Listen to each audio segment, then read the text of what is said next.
Hello, you guys. Hello. Hi. Pop on in. Hello, you guys. Okay, so we have officially been in Barbados for 10 days. 10 days. 10 days now. Yeah. And you guys put in some questions for us, and we wanted to answer your questions that kind of came up. So come on in and join us.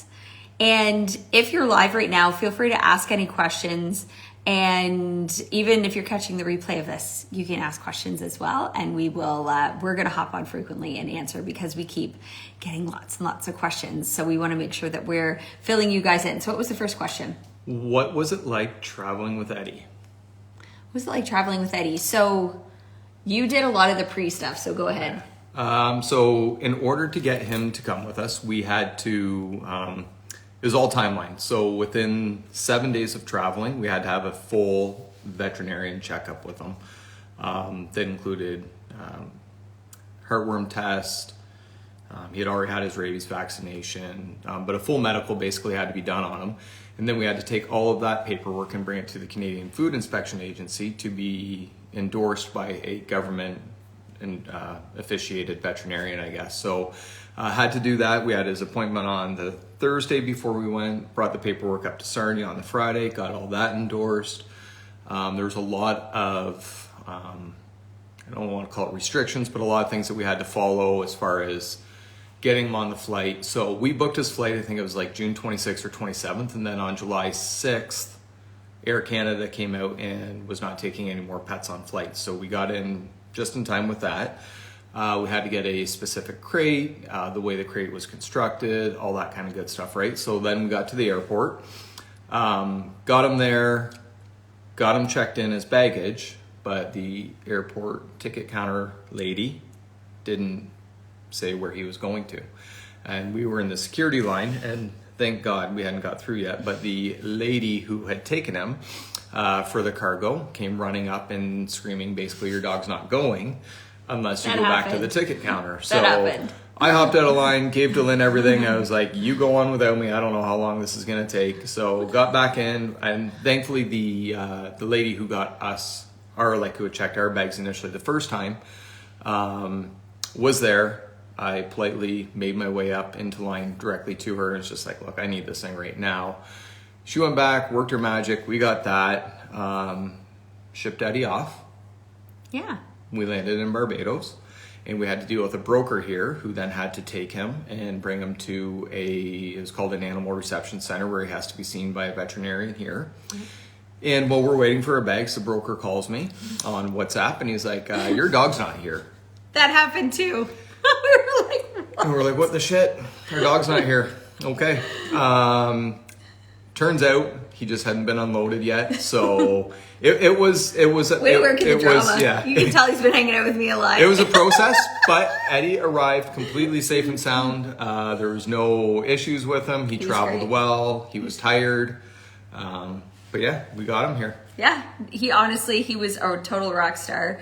And you hear like when I had posted in here and said, okay, you guys, like, how did you travel with your pets? I got a lot of DMs around like just these horror stories. It's kind of like pregnancy. Oh, hey guys, I'm pregnant. I'm not pregnant, so don't even edit that one out. But like, but it's just like, then everybody tells you their horror stories, right? So here's a good news story. It actually was like, he had to go for a check. He was due for a checkup anyways, went for a checkup, had to like just get some extra like tests done. But I would say overall, it was probably like between any of the fees, like our vet stuff that we had, his airplane ticket, his like paying for the vet here to check him over, it was like maybe $1,000 like to get him. So if you're going like, oh, what was the cost? That was about the cost. And for us, we were like, you know what, this is our baby. So, and I think now that we have all that stuff done, and I mean, even just check the country that you guys are going to see, but now that he's here, right? So I mean, at the end of the day, we would have had to pay for that vet appointment anyways because he was due for a checkup. So that's kind of the way I looked at most of that cost. So what was the next question? How different is the weather? The weather's not that, it's hot because it's August, but I don't find it that different from Southern Ontario. Yeah, the one thing so right now it's the rainy season here, right? Barbados is pretty much out of the hurricane belt, so the likelihood of a hurricane, kind of big tropical storms, is minimal. But it does rain every day right now. But the cool thing is, like, it can be like, we can look over one side of the island, it's completely sunny, and across the water you can see the rain coming. It comes, it rains for 5 or 10 minutes, it goes away, it's sunny again. And it could do this 2 or 3 times a day, where it's really quick, short spouts of rain. Some days are cloudy, some days are sunny, but I don't find it that different. I think it's a little sticky, kind of like a little bit humid or whatever, or I just find like the heat is a little bit different, but I'm a ginger, so what do I know? But even I don't, like where we were in Southern Ontario, it was incredibly humid. So I guess I don't really find it that different.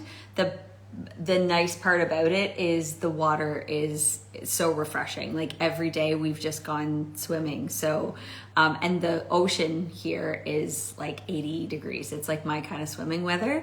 Because even Dave has already said, like, I think you've been swimming more here than you ever have at home. But I'm just like, a lake in Ontario is freezing even in August. So this is my kind of swimming. So the weather, not too bad. Not too bad. Not too bad. Next question. What about your daughter's schooling? Ooh. So we, that was research that we had done when we were already at home, because that was a factor of us coming here. We had kept them home last year, like this last year they were in school. 2 years ago, we kept them home. And we hired a teacher to come in and teach them.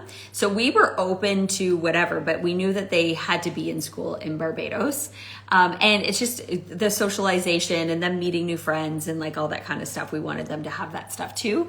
So we had done our research on a number of different schools, and we found one, and it's called Lockerbie College, and it's a international school. So there are local kids that go there, but there's also some expats. Really, really small school where they will have, like the principal said, anywhere from 5 to 8 kids in their class. And she said, even if it's 8 kids, we typically split it in half. So really, really small classes compared to like the 28 kids that you would see in a classroom in Ontario, and very hands-on learning. So kind of like a Montessori type model. And yeah, so that's where you can Google Lockerbie College, Barbados. That's where they're going. And Dave took them the other day, yesterday? Yeah, brought them there yesterday, got everything set up for them there. Really cool experience meeting like some of the like administration there and the teachers.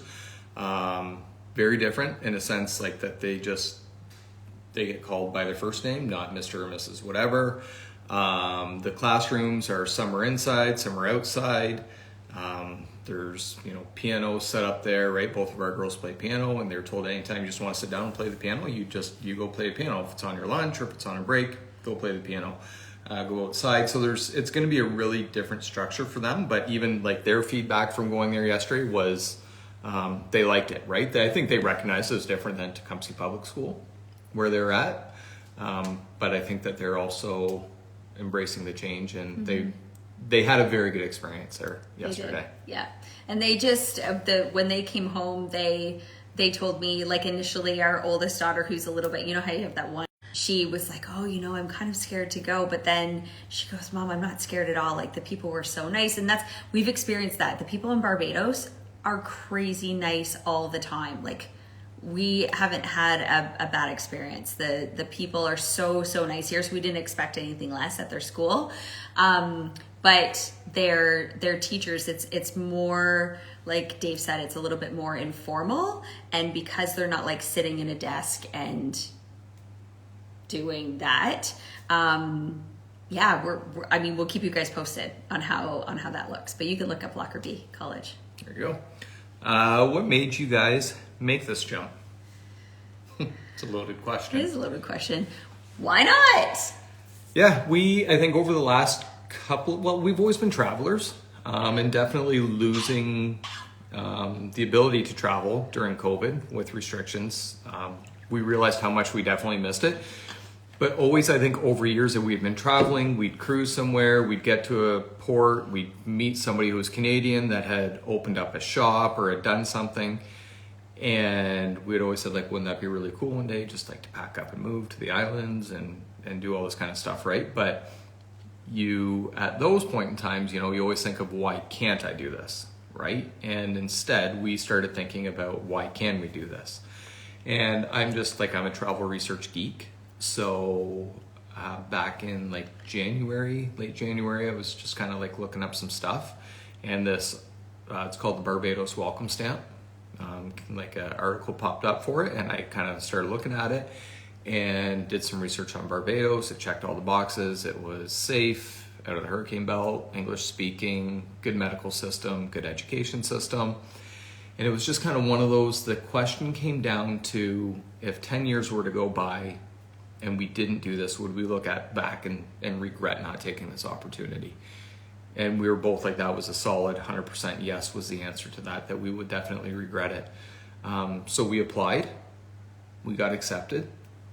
That was a holy shit moment. All right, that just are we happened. really doing this? And kind of then like, all right, well, if we can sell our house, if we can do this, get the kids enrolled in school and kind of figure out a way to do this, we're going to do it. And all the pieces just kind of fell into place, and it was one of those, let's go for it. Honestly, this whole experience has been a really divine experience, and the fact that the moment we made the decision to go, and Dave had said a big piece of it was like, are you willing to leave policing? Because obviously, like, you know, to take an LOA, like, that just wasn't an option. So when he was like, no, I feel good, I'm done, I feel good, I've served in that capacity, I'm ready to move on. It was like, oh, so we literally have nothing holding us here. So, because even like, you know, our friends and our family that are home, they're going to come visit us. Right, guys? Yeah? Okay. So they're going to come visit us, and we've already been FaceTiming them. And you know, it's one of those things where, you know, you always have a choice in life, and we think that we don't have a choice. And either way, it's a risk, right? I've heard so many times, like, I don't think I could do that. I'm like, you could totally do that. You just have to ask yourself, like, is the risk of living the life I'm living right now, the way I'm living it, worth, like, what's the bigger risk, living this way or living this way? Like, living the way I want to live, right? So Dave and I, this isn't the first time that we were like, oh man, wouldn't it be cool to like live on an island somewhere? And I'm not gonna lie, the craziness that was all is Canada in the last couple of years was a motivating factor. We were like, we're not gonna lie, that was definitely on the thing. And I just thought, you know what? Anything shuts down again, I'm on an island somewhere. Like, I'm living my life, right? And this is where, like, you create your own circumstances. And we just were like, you know what? We're going to create our own circumstances. This is what we want to do. And why not do it? And so we just decided we won't regret it. Just go. And it's weird. There you go. There you go. Next question, what made you choose Barbados? I guess we kind of already answered that, right? Like, it checked off all the boxes. We had never been here. And a question here that goes along with is, you know, did you go there to look for a house or bought without seeing one? Well, we're renting. We didn't buy one, but yeah, we did. We chose everything without seeing it, including buying a vehicle. Yep. Didn't see it. I got a sweet Caribbean minivan, Toyota Voxy. It's pretty awesome. Her name's Vanna, by the way. Vanna Voxy is what we've named her. It's been an experience learning to drive on the other side of the road, right-hand side drive and everything like that, but catch on pretty quick. But yeah, I don't know. We didn't really choose Barbados. It found us, and we decided, let's go with it, right? And same with finding a house. So like, we found an agency down here when we started looking for houses. We reached out to, and they've been absolutely amazing. Yeah. Sandy Burnett that we worked with here, connected us with people, found the house for us, found a house that was pet friendly, and yeah, everything just kind of fell into place. We had our check boxes, right? We had the things that we wanted. We wanted to be on the water. We needed to bring our dog. Those were pretty much the two stipulations, and we wanted at least 3 bedrooms so that when people come visit us, that we can people can have their own bedrooms, right? But it was so cool when it came to the house. I really just started putting what I teach people all the time to practice. I went on Airbnb. I found the house we're in, and I was like, yeah, like this is I would totally live here. It's like right on the ocean. It meets all the criteria. It has all the space, right? And then Dave, I sent it to Dave because he was working with Sandy. I said, this is where I want to live. This is where I want to live. And he was just like, that house is nuts. We're like, the price, the everything, like, good luck to you, basically, was how that conversation went. And I, and then I was just like, okay, well, now you know, this is what I want. Have happy house, because he likes the research, right? You know, the one person that loves to do the research, and then the one that just is like, I'll just show up for the trip, right? So I'm the just show up for the trip. And I honestly, guys, every single day, I would look at the pictures on Airbnb of this house, and I would like visualize myself walking through it. So I wouldn't say it was sight unseen, because I had seen it a million times in my mind. And I just kept holding it. And I was just like, and Sandy kept sending us houses. What about this one? What about this one? And there wasn't, again, like Dave said, it was limited because we wanted to bring our dog, right? So there's only so many spots that'll take pets, but it did make sense for us to buy a spot when we hadn't even been to Barbados, and we thought we were choosing the right area-ish, but we weren't really sure, right? So I just kept holding it in my mind. And then it was about 10 days passed, coming on 2 weeks, and Sandy sends a house. Oh, new house just came up on the market. Here it is. And Dave opens it, and we were both kind of sitting there. He was like, holy crap, it's your house. And I'm like, of course it is, right? So anyways, because we were taking it for a long-term rental, they gave us like a 70% discount. How does that happen, right? How does it happen? I'm telling you guys, anyways, it's craziness. Anyways, that's how that happened. And so then it just fell into place. Like everything was put together within 2 weeks of us making the decision to come here. Yeah. How did you fight the what ifs? For me, it was like, what if we don't do this? Right? That's kind of simple, and make this, right? And going back to what I just said not too long ago about we'd look back in 10 years and go, what do we regret? It's the decision of not doing it. And that was a solid yes for us. So that it didn't take us, I think, because we had talked about it before in the past. It didn't come as a shock to us when we actually looked at doing it. Was it a bit of a big leap? Yeah. When we got accepted, I remember I was up in London. What am I gonna do? And I was like, well, I'll start making phone calls tomorrow and see, what the next steps are, right? So the what ifs really never came into play.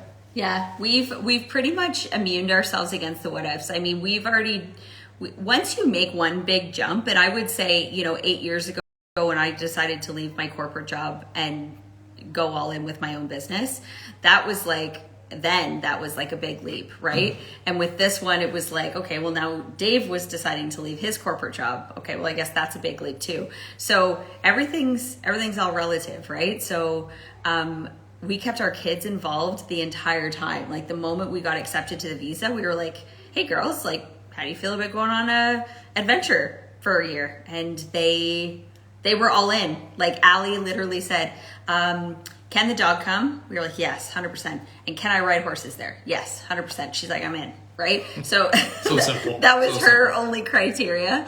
And Izzy was just like, oh, you guys are going to be there? Sweet, right? I'm in. So I think we needed the last 2 years to happen for us to really realize how much we love adventure and how much we love traveling.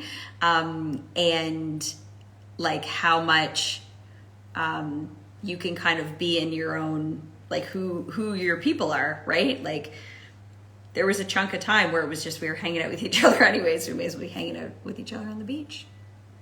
There you go. There you go. Next question. That really is it for questions. A lot of them are the same. Ooh, house tour. You know what? We will give you a house tour. This house is sweet. I'm telling you guys, there's a reason why I like held in the old noggin here.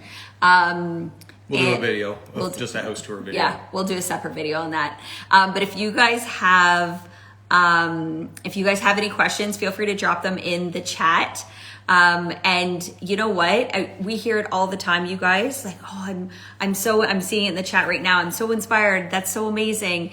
I wish I could do that. You can do it, and it might not look like I'm picking up and moving to Barbados. It might. I don't know. We'll give you some recommendations.